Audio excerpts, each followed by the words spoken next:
a very warm welcome to everybody. I'm thrilled to see we've got a number of existing clients with us today, as well as some hopefully new friends. So thank you for joining us.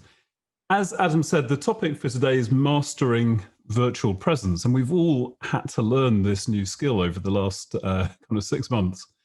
So what today is about is maybe refreshing a few of some of the core things that hopefully we've all figured out, but adding an extra layer of sophistication and complexity to that to help you really shine in this new virtual medium, which despite vaccines is probably going to be with us for a little while yet. So let me share the slides. And Karina asked, how will we receive the recording? So we will send out, Adam will send out an email to everybody that's joined the session and that registered for the session with a link to the recording in it. So, mastering virtual presence. And I'm going to start by asking you a question, which is, when we talk about virtual presence, this kind of being able to project yourself into the virtual world, what does that mean for you personally? And Adam mentioned a tool called Menti, and we're going to use that right away just to get some thoughts from you, if we could, on what for you is the essence of this phrase virtual presence. So there are two ways to do this. The first is to go to menti.com, menti.com, and to use the code that's at the top of your screen, 3240377. You just put that in, and then it's going to ask you for 3 words that for you represent the essence of virtual presence. The other way of doing it is to use your mobile phone camera and to just hold it looking at the QR code in the bottom right-hand corner, and it should bring up a web link for you to click on and to do the same thing. So if you could do that now and just give us your thoughts on what virtual presence means to you, that would be very interesting to see what we come up with. Authenticity is the first one out of the door. Thank you very much. That's a good one. And I think that's right. I mean, one thing that the pandemic has allowed is for us all to see into each other's homes and to bring almost a more human aspect to the way we communicate and work virtually. So I think being authentic and actually being yourself is a necessity, but also a really strong aspect of what can drive this idea of virtual presence.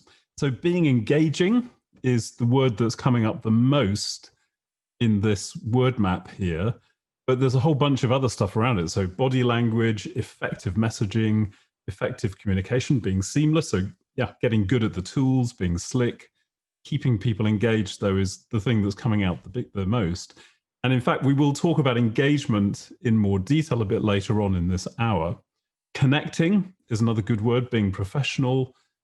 Proximity, that's interesting. And in some ways, being able to see each other in this more democratic way, where everybody's the same size, at least in a meeting, if not a webinar, on the screen, does allow for a greater degree of proximity, I think, when you're talking with customers and colleagues. So there's a whole range of issues there, but I would particularly pick out engaging, connecting, being present, and being authentic as key phrases. So thank you very much for that. That's interesting research in its own right, and we will we'll use that actually in our write-up of this session. So there are 4 things drawing on those themes that we're going to talk about over the next hour. The first is mastering the tools. So whether it's your platform or the camera or a microphone, mastering the tools, which again, we've all got a lot better at, but there's probably ways to improve further. The second is your mindset. And I think having the right kind of mindset is even more important in this virtual environment where you sometimes lack the feedback, the positive cues that you get in a face-to-face meeting. Then we're going to talk about the science behind how you do that thing that you just drew out there, engagement, how you do that in a virtual setting. And there are some very interesting insights from science around how to do that. And then finally, we'll talk about the psychology of how you influence customers in this virtual space. So we'll divide the hour, or the proportion of the hour we'll do the presentation around roughly equally between those 4 sections. I'm really happy to take questions as we go. So please do pop any questions either into the chat box or into the Q&A box that you'll see on your screen. And we'll also have a Q&A session at the end. So I wanted first just to put this into context, this webinar. Those of you who know Imparter well know that we are very customer-centric in the way we think about sales and indeed the whole of the customer lifecycle. So from a customer becoming aware that they have a need, to choosing the right solution, to worrying about what might go wrong if they go with their preferred solution, to finally committing to action and negotiating the contract, to adopting that solution, and then eventually renewing and hopefully expanding it. So what we've done through the pandemic is to really identify a number of critical success factors and critical issues that have cropped up for our clients and other organizations through the pandemic. So they range from refilling the pipeline to winning virtual pitches to unlocking deals that have got stalled because you have decision makers who are seeing more and more things being escalated to them and having trouble making decisions between them, right through to handling overdue payments and so on. And there are three issues that we've put in the middle of the circle here. One is this, mastering virtual presence.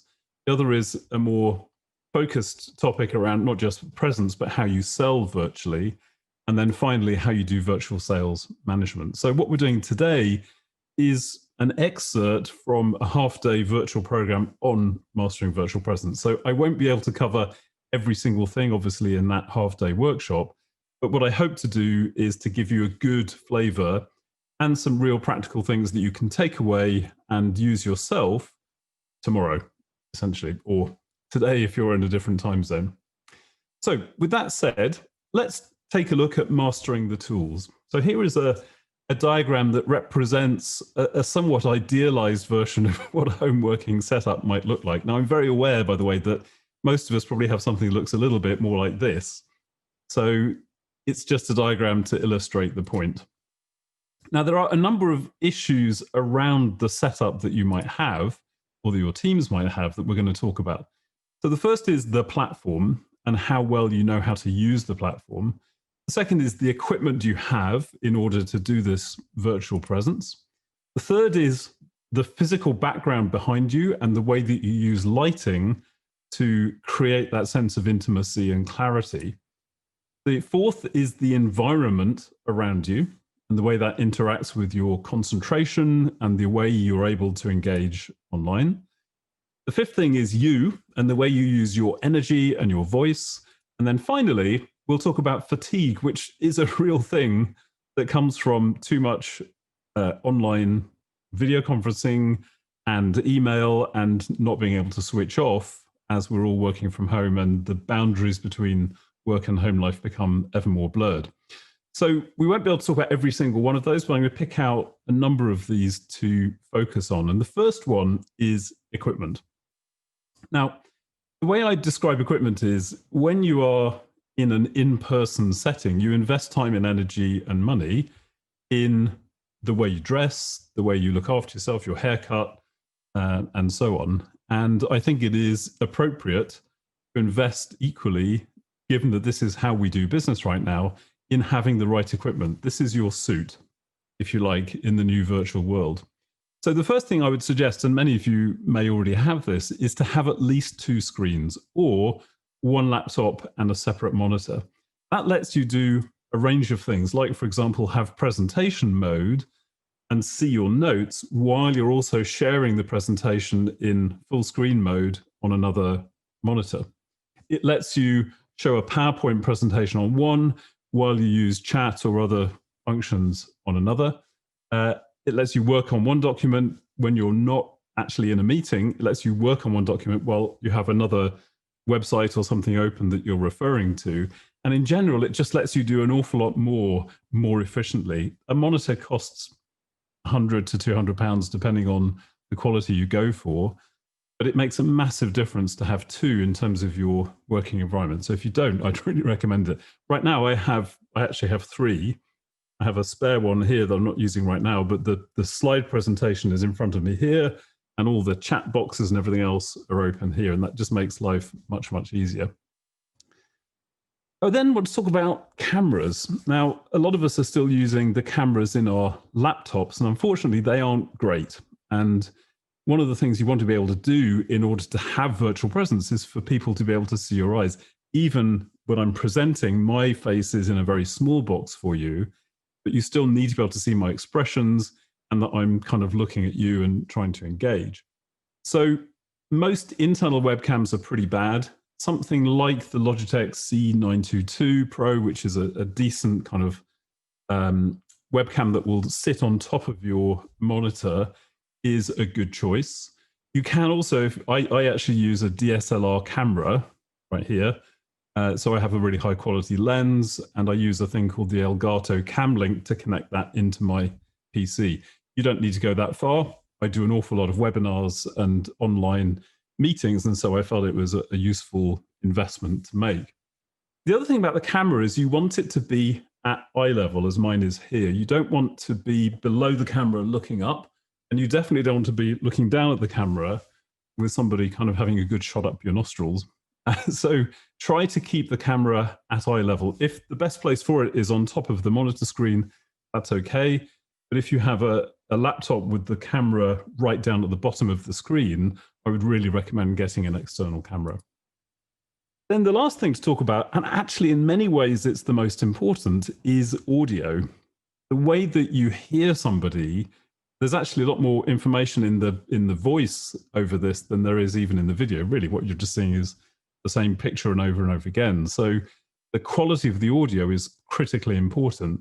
You can buy, again, for £100, £200, a good USB microphone that will sit in front of you on the desk and will give a really crisp, clear audio feed into Zoom or Webex or whatever you use. You can also use a headset with a microphone attached. Don't go for a big chunky thing that makes you look silly while you're engaging with customers. The nice thing about the separate microphone is you can't see it. Now, I actually, again, because I do a lot of this, I have a boom microphone up here that's just out of shot and picks up my voice really clearly. And that makes a difference in the way that you engage. So having the right equipment, again, is an investment that I think is well worth making. You don't have to go for the super high-end approach, but certainly upgrading to a good level will make a big difference. But then it's not just about the camera or the microphone, it's also about the background and the way that you light yourself. So if I give you a couple of examples, what's wrong with that? Now, this is a rhetorical question, but what's wrong with that image? Actually, maybe you could just pop some notes into the chat as I go through. I'll give you 3 images, and I'd like to ask you what you think the issues are with these 3 images. So that's the first one. Here's a second one. And here's a third one. Right. So the first one is, yeah, exactly. There's a whole load of junk in the background. Now, this is actually a real screenshot from a BBC interview. So that's somebody trying to be professional and not doing a terribly good job of it, given what's in the background. The second one, the guy is, yeah, the camera is pointing into the light, as Shashank said. And that means that your light is behind you and it's blowing out the camera. And that means that you can't really see your facial expressions. The third one is not good because the lighting is coming from the screen. And yes, exactly, as Dave said, the poor guy has the glasses shining the screen. So if he opens his email while he should be in a meeting, the customer's going to know all about it. So in all of those cases, there are issues with background and lighting. So here are some best practices.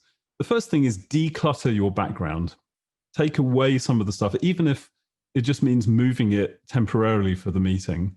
And if you can't do that, consider putting a sheet or a collapsible background behind you. You can buy collapsible backgrounds on Amazon. Again, the money adds up if you're going to do it all that way, but it doesn't have to be a particularly complex contraption. Just need something to kind of declutter the background behind you. Zoom backgrounds can work.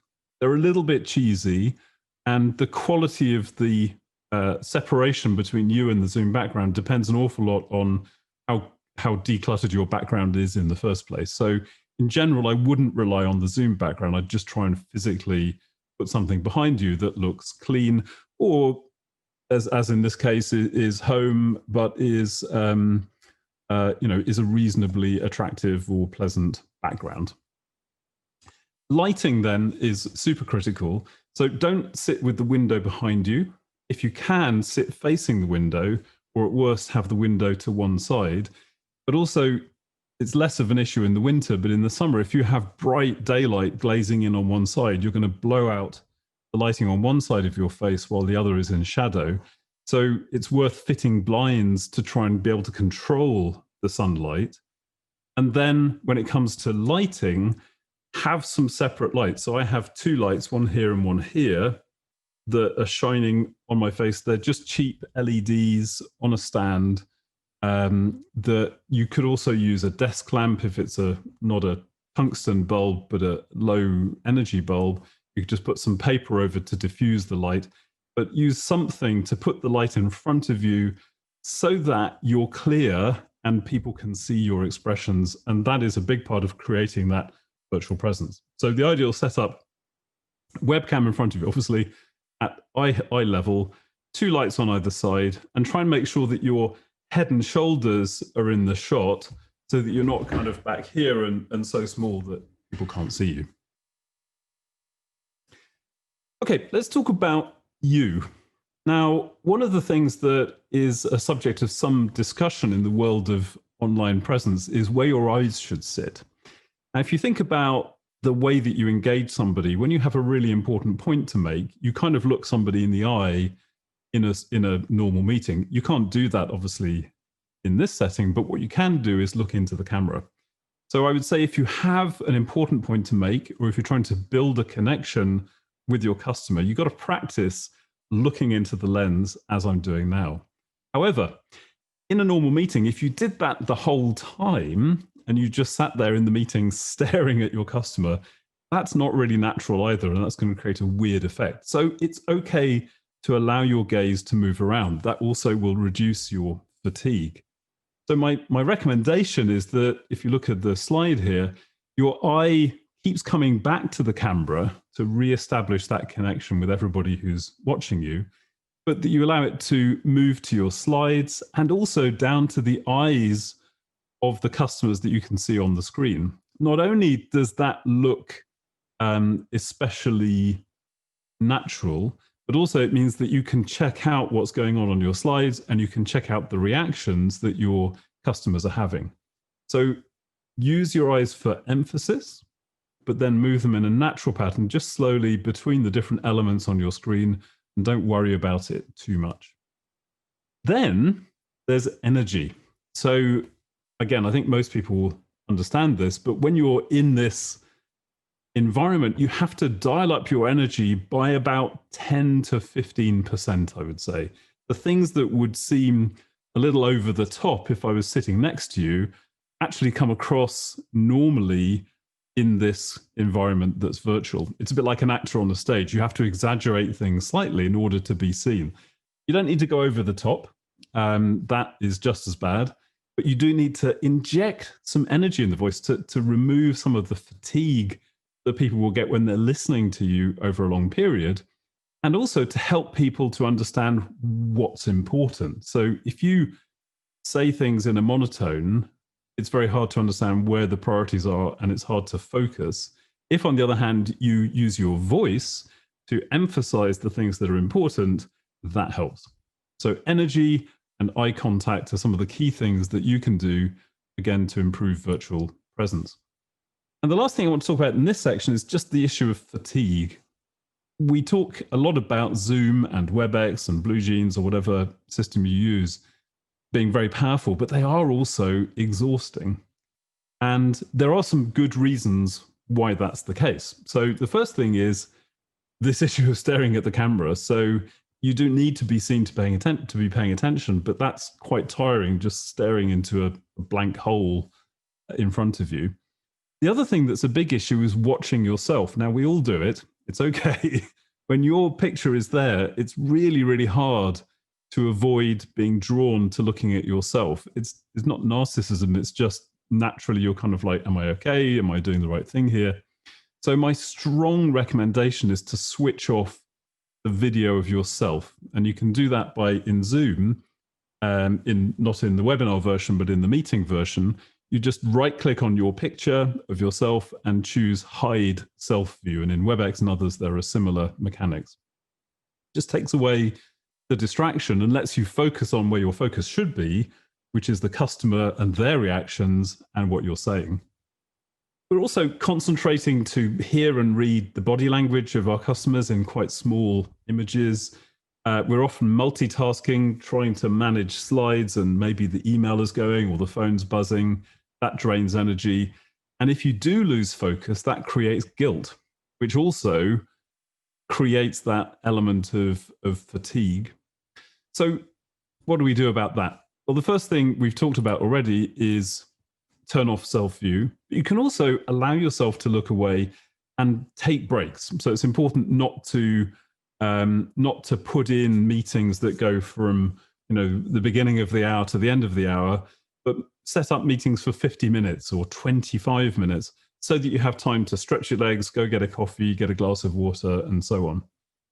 Don't feel that you have to use video in every meeting. I see people who are constantly on video calls when actually that wasn't how we used to do work. We actually used the telephone or just had a simultaneous chat on Teams or sent emails. So don't feel obliged to use video. It's good. And if you're dealing with a customer, I'd recommend it, but don't feel you have to use it for every single situation. Make sure you switch off unnecessary apps, put on a do not disturb on your phone, and generally reduce that cognitive load that is one of the things that tires us out when we're on Zoom calls. So some practical advice there. Again, I'm sure you probably are doing most of that, but hopefully there's a few ideas you go, yeah, maybe I should just think about that. Here's a little assessment just to help you identify where the opportunities might be for you. So I'm going to ask you to just score yourself from 1 to 5 on the following questions. So 1 is I strongly disagree with this statement, and 5 is I strongly agree. Now I will read them out, just tot them up on a piece of paper or in your head, and then Adam will put up a poll in a second that has on it 3 groups of 0 to, I think it's 25, and so on. So I'll read the questions out. Just give yourself a rating as you are today, if you would, on each of these 12 things. So I know how to use all the features of my company's platform. We haven't talked about that one because this is an hour-long webinar, not a half-day session, but I know how to use all the features. I always do a test run well in advance if I'm using an unfamiliar platform. I have 2 or more screens available. I have a separate high-quality webcam. I use a headset or a high-quality microphone. 1 is disagree, 5 is agree. My background is uncluttered and or professional. When I'm on video calls, I'm lit in an even way. My working area is free of noise and distractions. When in a call, I always mute alerts from my phone, email, etc. I always close unnecessary applications on my computer. I switch off self-view in video applications like Zoom. And finally, I don't always use video. I use email and phone calls too. So score yourself 1 to 5 on those. Adam, could you pop up the poll for me, please? Thank you very much. And I'm going to ask you guys to put in, if you scored 0 to 25, choose that, 25 to 45, or 45 to 60.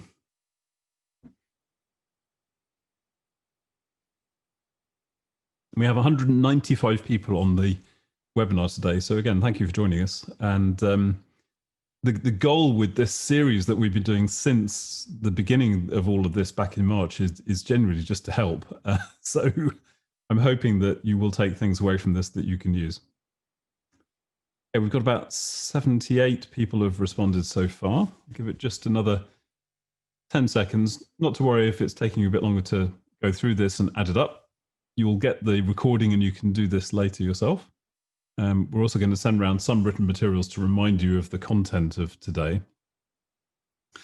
Okay, Adam, I think let's finish the polling there and show those results. Thank you very much.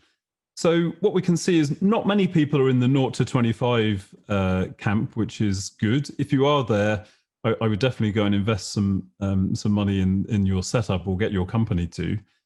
Most people are in the 25 to 45 range, and if I just show the kind of the results here, that's what I would call intermediate. So you've got a good basic setup, but there's definitely room for improvement, and investing a bit more in preparation, equipment, and your environment will pay big dividends.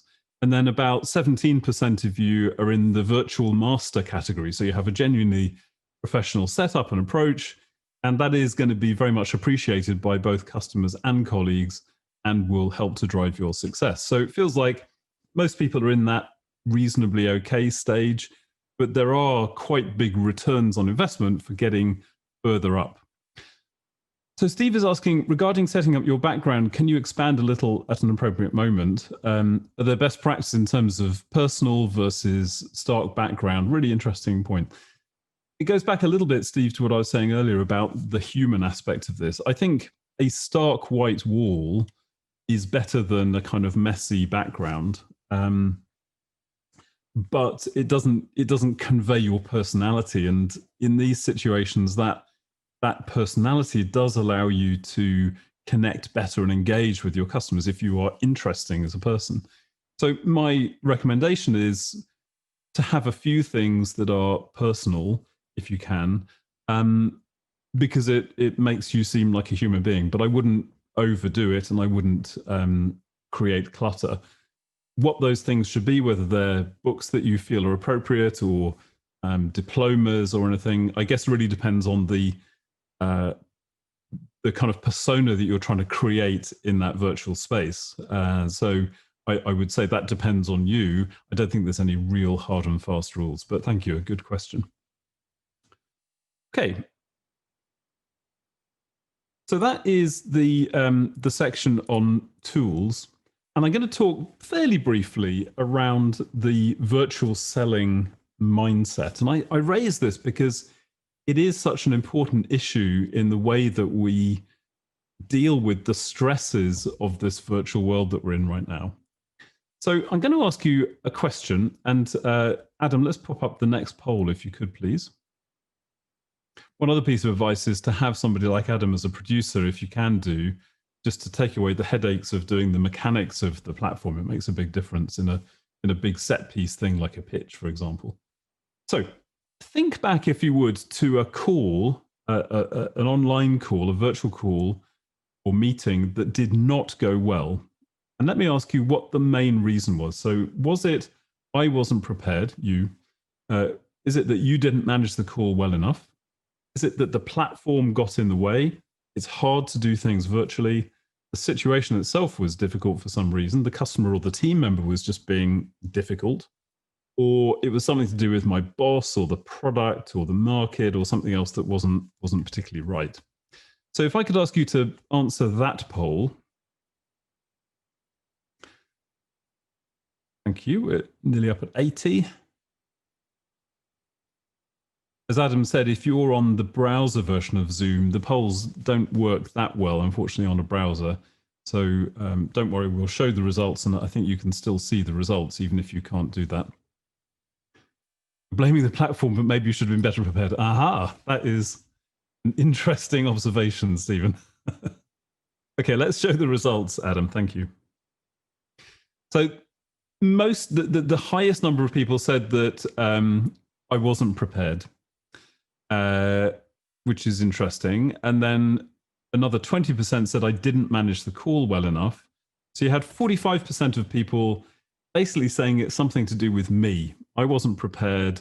I didn't manage the call well enough. And then the rest of the answers are things that are something external to me. So the platform got in the way. It's hard to do things virtually, the situation, my boss, the customer, and so on. Now, all of those things may well be true. I'm not saying that anything other than the first two is the wrong answer, but there is an interesting piece of psychological research that talks about something called the locus of control. And the locus of control is something that we're all part of, or we all have some place on it. And it stretches from internal on the left-hand side, where you believe in your heart of hearts that outcomes are under your control. You control ultimately what happens to you, and it's driven by your actions. And on the further extreme, the external locus of control is where outcomes are outside your control and they're driven by others or by destiny or fate. Now, nobody is at the real extremes here. Most people are somewhere on that spectrum. But the interesting thing is the first two questions are typical internal language that you would hear if you have a relatively internal locus of control. The others are all things that are more external in their locus of control. So it's the platform got in the way, it's hard to do things virtually. And the key here is exactly what Stephen and Dolly have said on the chat, which is I'm blaming the platform, but in reality, I could take responsibility for this and practice more or get it sorted or change the platform or do something. So our research showed that there was a reasonably good correlation between salespeople with a more internal locus of control and success as measured by performance against quota. And that's because if you basically believe that you can control your outcomes, you're more likely to work hard to overcome the obstacles that always sit in our way.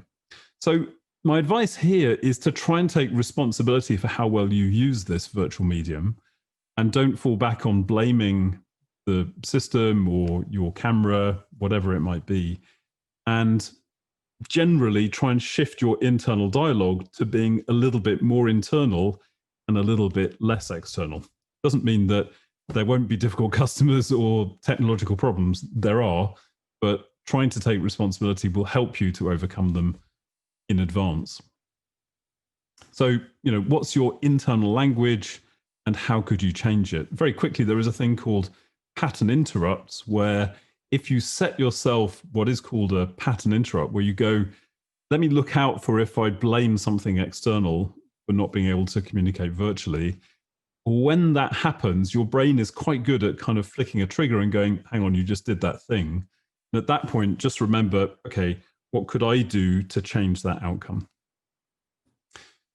So here's a nice quote from a very, very well-known and respected psychologist, Daniel Pink. One of the best predictors of ultimate success isn't talent or even industry expertise. It's how you explain your failures and rejections. And that's why you need to take responsibility. Great, we can finish that poll off. Thank you very much. Now, there are two other dimensions of the mindset. We call it the three-dimensional mindset, that are relevant in sales, but are also relevant in this virtual presence area. And those are, the first one is resilience. So things do go wrong. In the first version of, we've done two of these, this version of the webinar so far. And in the first one, we actually had some technical issues, which is ironic given that we're talking about platform and so on.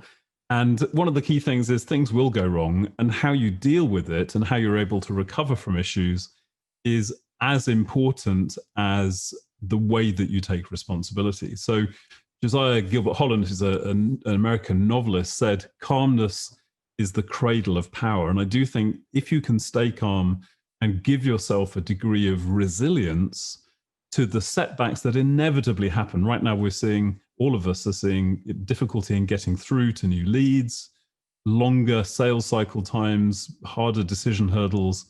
These things are trying, but if we can remain resilient in the face of that, it will have a big impact on you personally and your ability to keep going. And one of the key tools, there's a whole section on this in the course, but one of the key tools to help you and your teams be resilient is to have a sense of purpose. If you know why you're doing it, why you're going through these difficult times, whether that's to achieve a goal for yourself personally or to help launch a new product or to make your team win, whatever it might be, having that sense of purpose is a really good source of resilience. There are others. And the other thing to do is to think about the vicious cycles that happen where you have a setback and that throws you off your game and you don't concentrate next time and that leads to more setbacks. Just think about how you can break those vicious cycles. Elaine has asked which Daniel Pink book that's from. I'm actually not sure off the top of my head. I will find out, Elaine, and I'll ask Adam to drop you a note with the answer to that. And then the third aspect is rigor. So as Aristotle said, you are what you repeatedly do. Excellence is then an act. Sorry, not an act, but a habit. And rigor is how we win in the virtual setting, but also it's how we win selling through COVID and the recession that may well follow. So it's all about not allowing yourself to stop before you've done that extra rehearsal, before you've double checked that everything is set up right. And again, as a manager, one of the key things you can do is to help your team to focus on being rigorous as they think about customer problems, as they look at decision criteria, but also the way they think about virtual presence in this world. Okay, moving on then to part 3, which is the science of virtual engagement. I'd love to talk about mindset for an awful lot longer. I do find an hour goes awfully quickly, but I'm happy to discuss any of this in more depth with you guys. I'm as you can probably tell, I very much enjoy understanding how we do all of this better. So here's another mentee for you. Virtual engagement is the topic here, the science of virtual engagement. Let me ask you this. If this is what to engage is, to occupy or attract someone's interest or attention, to keep them interested in and thinking about your discussion, that's a definition of engagement. So what causes you, if you're in a webinar or a meeting, what causes you to disengage? So same deal here. It's a different code this time to lead you to the next question. But you can also use the QR code at the bottom right of the screen to get in and just put in 3 words or phrases about what causes you to disengage. It takes a few seconds for the results to come through from your internet down to Menti and then back to us. Poor content. Yep. I'm hoping you mean poor content causes you to disengage rather than this is poor content, Ian. Interesting. Disingenuous, offensive, too much content, feeling not being heard. Thanks, Ian. Distractions, multitasking. Yeah, bullshit. Fair enough. Angry. Okay. Clearly, there have been some bad experiences here. Oh, wow.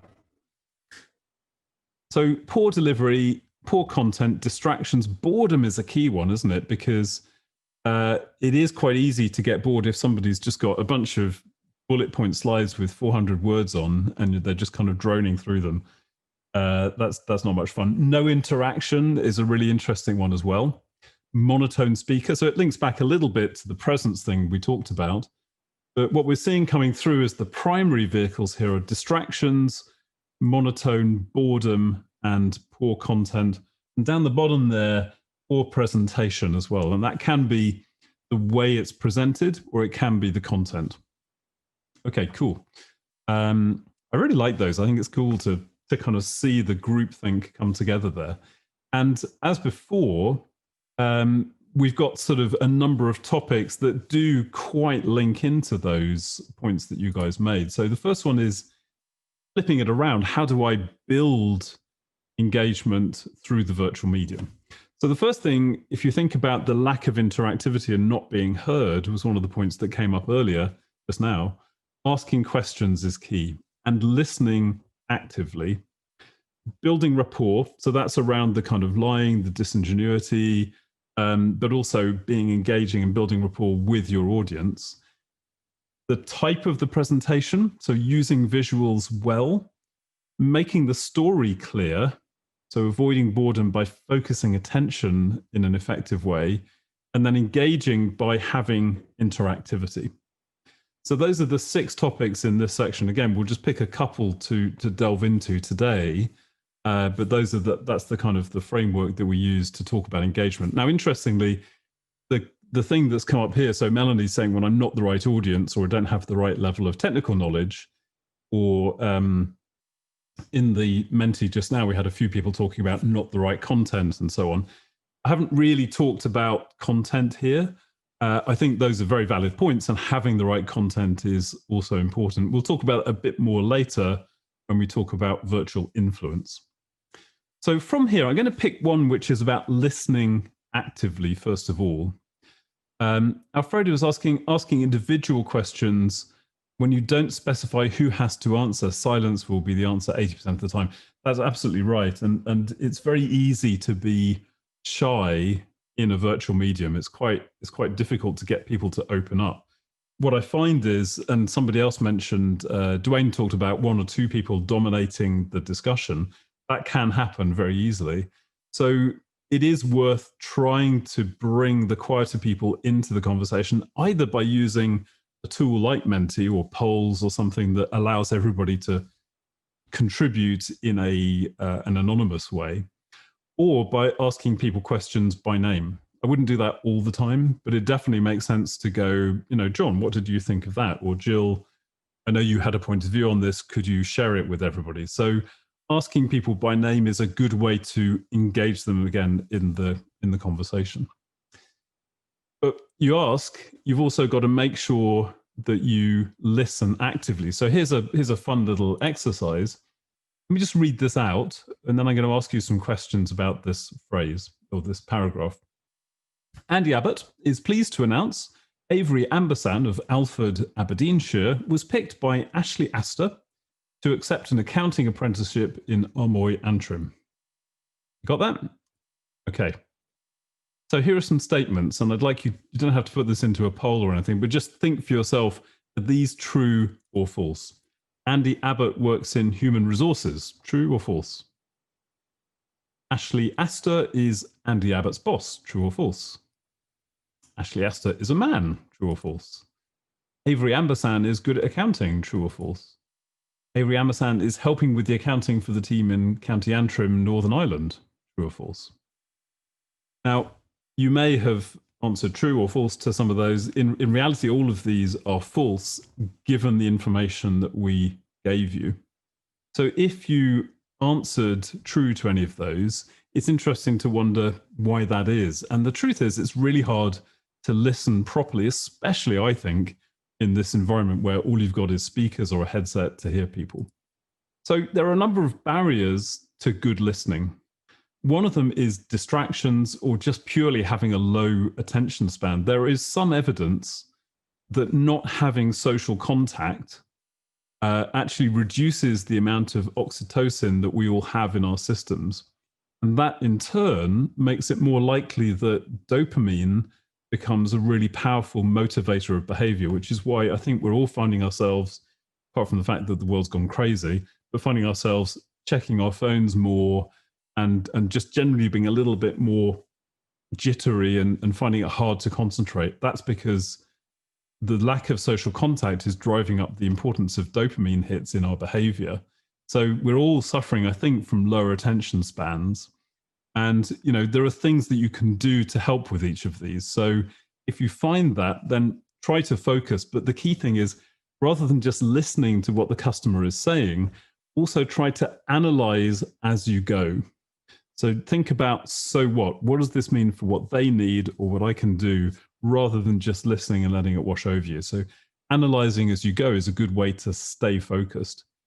We make assumptions, and some of the incorrect answers here are because we're making assumptions. So check them. Check your assumptions, especially with customers. If you find yourself interrupting, don't. It's okay to be okay with silence. And there's a couple of things that people are saying on the chat, which I'll come back to in a minute. It's easy to be selective in what we hear. There is a thing called confirmation bias that means that we tend to listen more to things that we already agree with. And what that means is, as somebody whose job is to understand what somebody really needs and to make sure that you give it to them, if you find yourself disagreeing with what the customer says, listen more, because that's important. Then we have thinking ahead, and this is something that Cindy said. So we tend to listen to respond rather than listening to understand, or we're kind of, while somebody's talking, we're thinking about what we're going to say next. So just stop thinking up your reply. And finally, it's easy to come up with misunderstandings in this environment where you don't have that physical feedback. So reflect back to somebody what you've heard and confirm. So active listening, again, we would normally do exercises and practice this much more, but active listening is actually a really important part of building engagement, not in a webinar, but in any kind of customer setting. It's critical that people feel heard in this medium. Then let's talk about visuals. So visuals are interesting. Images are processed between 600 and 600 times more quickly than language, based on a book called Brain-Based Learning. And 40% of the nerve fibers going into the brain are linked to the retina rather than anywhere else. And 90% of information transmitted to the brain is visual rather than language-based. And finally, if you think about what the brain is a very sophisticated and powerful connection engine. It's all about making linkages between things. And images are better generally than language in showing how things are connected. So my advice would be, if you have a slide or a presentation that's heavy on words, consider saying the words, but instead putting up images that help people to see those connections and to get that information from your presentation into the customer's head in the quickest way possible. So there's a whole section that we could go into on how you use visuals, but the most engaging content is usually visually based rather than purely written. So think about how you can make your slides more visual. And then it's all about focusing attention and telling a story as we go through these slides. So if I put that information I just gave you all up in one go like that, it's very hard to take it all in at once. You don't really know where to look, and you can easily overload people with the presentation. Instead, think about what I did, which was I built it gradually. I told the story across the slide, and I pushed back the elements that I wasn't using anymore as we told the story on the slide. So use animations in PowerPoint or Prezi or whatever you're using to tell the story and to control the audience's focus so that you manage them through the journey that they need to go on. So use visuals and focus their attention. Again, I would really love to spend more time talking about the science of engagement. One of the other aspects in there is about using interactivity. So whether it's Menti or polls or the chat function or a shared document that you're both editing or a whiteboard, whatever it is, it's all about trying to get people to engage with you rather than just to be in receive mode. Okay. The last section here then is all about the psychology of virtual influence. So influence is the act or power of producing an effect without apparent exertion of force or direct exercise of command. That's what we know by influence. And as a salesperson, you need to influence things all around that customer life cycle or buying cycle. So the need phase, if you're trying to convince a customer to change supplier or you're trying to generate a new opportunity, you have to influence the customer to change their status quo. In the choose phase, you need to influence them to select you as the preferred solution. In the worry stage, you need to influence them to be comforted that any risks they perceived have been alleviated. In the commit stage, you need to influence them to agree to your contract, your price, and your terms. In the adopt stage, you've got to influence effective adoption and the recognition of the value that your solution has created. And finally, in the renewal and expansion phase, you're influencing the decision to renew or to bring on upsold elements of the product or to extend it to other groups of users. So influence is critical all the way through the buying cycle. And when we talk about a pitch, we often mean the pitch in the choose stage, but actually you can also do pitches in the need stage when you're trying to get somebody to change away from the way they do things currently. There might be a second pitch to deal with the worry stage. You might be pitching to the procurement team in the commit stage, and you're definitely pitching to decision makers when renewals come up if you're in a repeating revenue business. So influencing skills are absolutely critical, and it's much harder to do this when you're in a virtual setting than when you're in person. So it's worth understanding how customers think. And there is a very interesting theory that came up from a Nobel Prize winning psychologist, Daniel Kahneman. You may have read his book, Thinking Fast and Slow. And in it, he talks about two systems of thinking. The first is system one, what he called fast thinking. And the second is system two, or what he called slow thinking. Now, this picture on the left here is an example of fast thinking. You see that, and you immediately know that it's an angry person or a frustrated person, and they're about to shout something.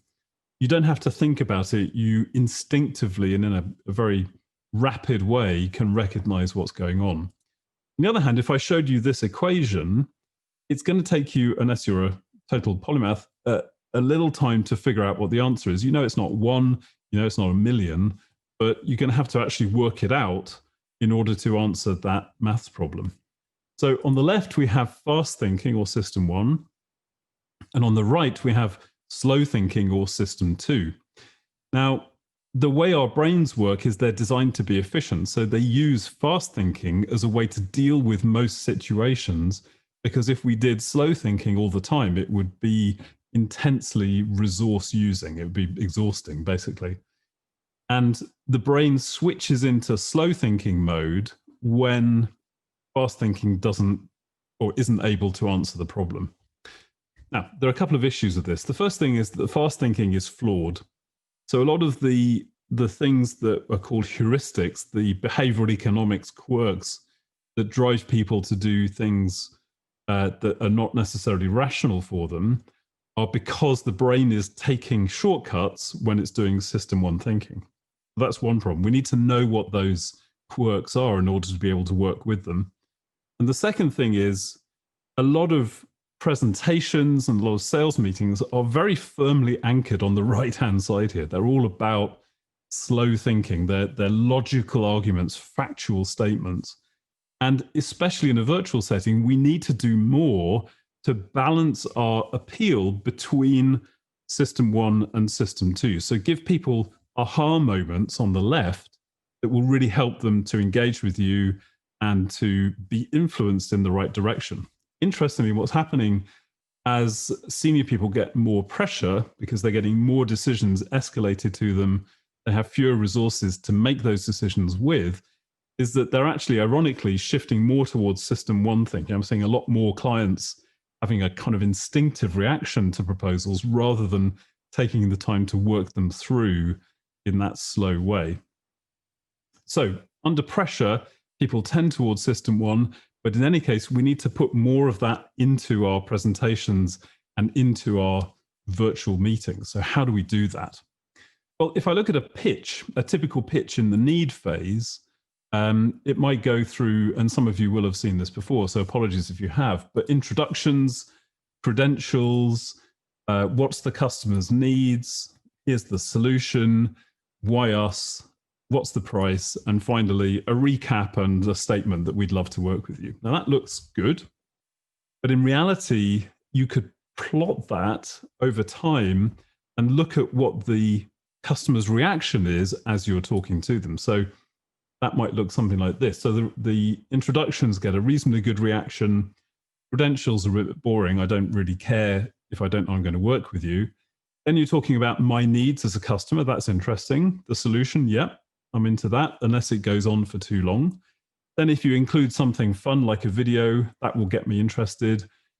But at that point, I might start asking some difficult questions about impact or the risk of doing something or what alternatives I might have. And that, if you're not prepared, might create a very negative reaction. Why us is good. Often people talk about price in a way that's not too effective for a bunch of reasons I could go into. And then finally, there's a recap at the end, which is a somewhat lackluster way to finish a presentation. So when you look at that, a good question is, what is the takeaway that a customer would have from a pitch like that? And the answer again comes from Daniel Kahneman, who said it's not the average of an experience that we remember. And it's not what many people think as the beginning, the middle, and the end of a presentation. It's actually the peak and the end. Ed, the pitfall about speaking about price, I'll hold that back for the Q&A at the end, if I may do. Adam, please make a note of that one. So we remember the peaks, whether they are positive or negative, and the ending. And therefore, it's critically important to make sure you create these positive system one peaks in any kind of pitch that's trying to influence an outcome, and that you finish in a way that's extremely memorable. So how do we do that? The first thing to recognize here is that emotional activators are key for creating positive and negative peaks.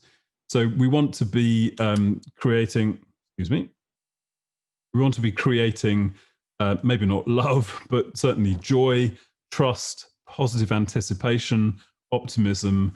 Those are some of the positive emotions that we can tap into in order to create an effective peak. And loss aversion is one of these heuristics that I was talking about earlier.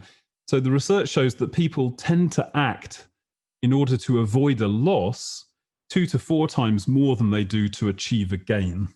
You can see that graphically here. So the perceived value of a gain on the right-hand side is relatively low, but the perceived value, negative value of a loss is much bigger. So one of the things we can do to trigger loss aversion is not to talk about the benefits of a solution, but to talk about the pain from not acting. And anybody who's been on one of our programs will be familiar with that. Another heuristic that can create that system one aha moment is from something called contrast bias. So if you explain what the future will look like for that customer from the people and skills that you're going to change, systems and technology, processes, culture, and the outcomes that you'll deliver, if you just say this is what the future will be like, that has some power, but it's way more powerful if you contrast it directly with the status quo. So when people compare two similar things, the differences between them become sincerely or greatly exaggerated if they are directly and closely compared. So put it all on one slide, look at where you're going from and where you're going to, and that creates a really strong contrast that's very influential, even in a virtual setting. Nearly at the end of this, but I did want to talk about 2 other things. So single option aversion. The research also shows that especially under pressure, people tend not to like being given a single option. It's much more effective to give people a choice. And again, there are a number of reasons for that, but the research showed that propensity to buy was up to 6 times greater when people had a choice between different options. So if you're presenting a proposal, don't just give one solution and one price, give a couple of different ways of doing the solution, different levels, or different ways of structuring the pricing. And then you get customers thinking about which they prefer rather than whether or not it's a good idea. Last thing I want to talk about here is the power of stories. And as we talked about when we were talking about the use of visuals, stories are very powerful for influencing outcomes. And part of the reason for that is based in neuroscience. So when you are given a fact, like a PowerPoint presentation, that triggers the language centers of your brain. So Broca's area and Wernicke's area in particular are the language processing parts in the middle and at the back of your brain.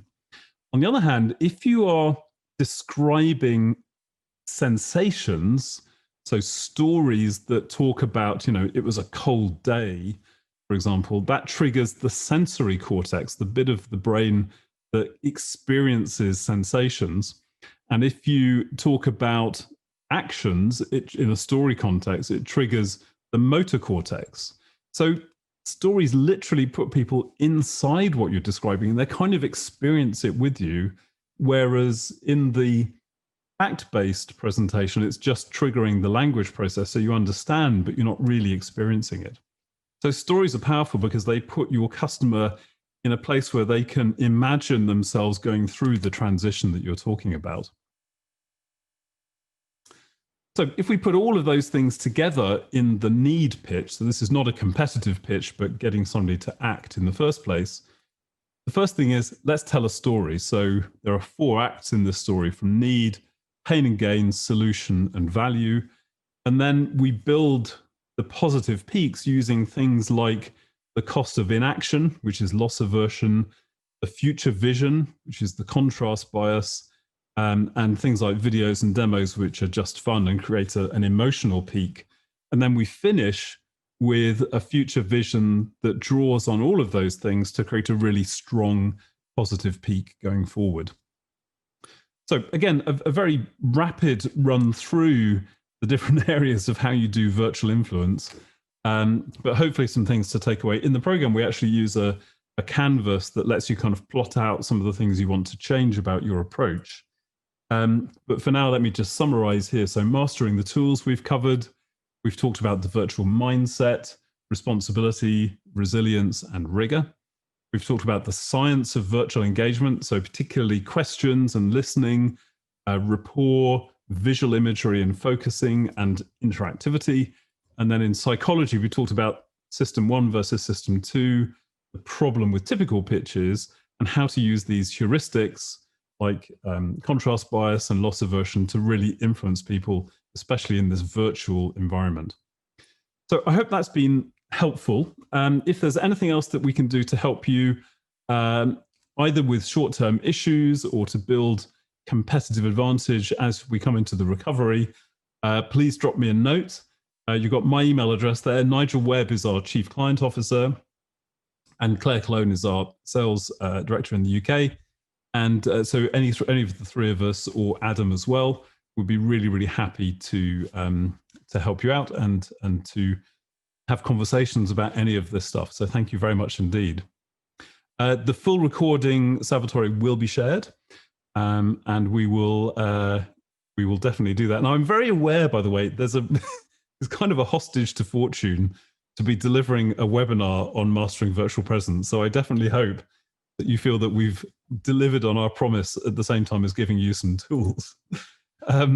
With that said, Adam, let me pass back to you, and we will talk about any more or answer any questions that come up. Thank you, everybody. I'm very appreciative of your comments. Sure. Okay, so we haven't got any further questions coming in the Q&A. So if anyone has anything they'd like to ask, feel free to plug that in either the chat or the Q&A.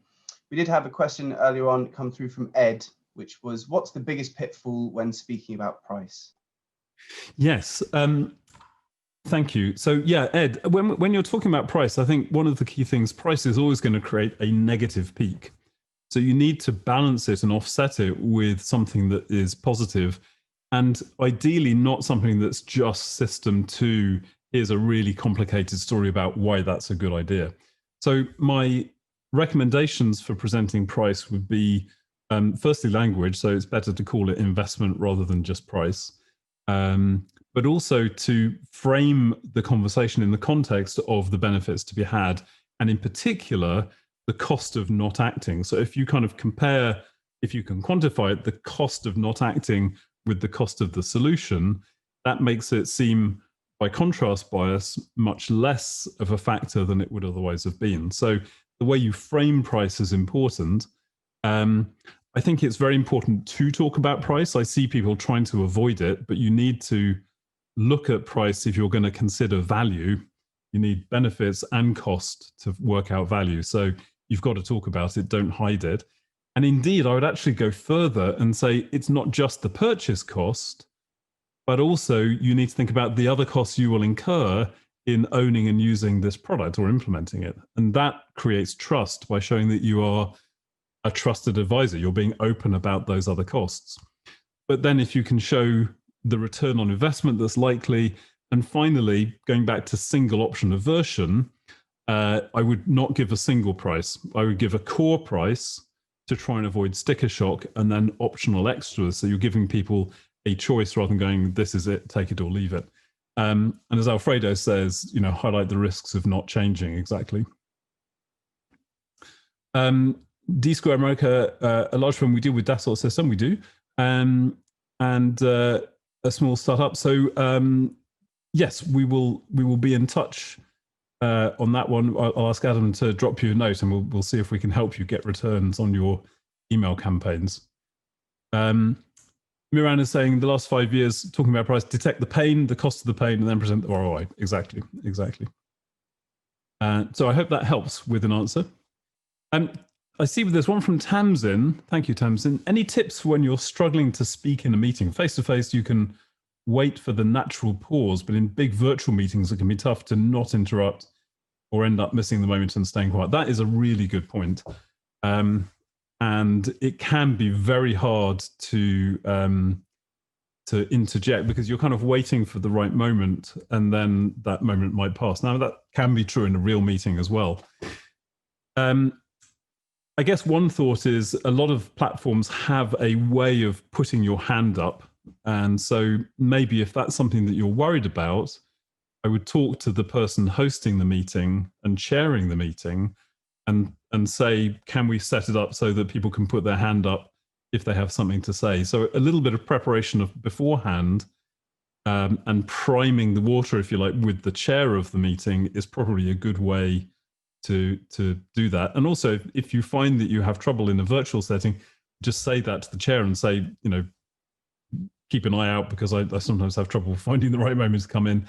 And then finally, I think it is just about staying alert.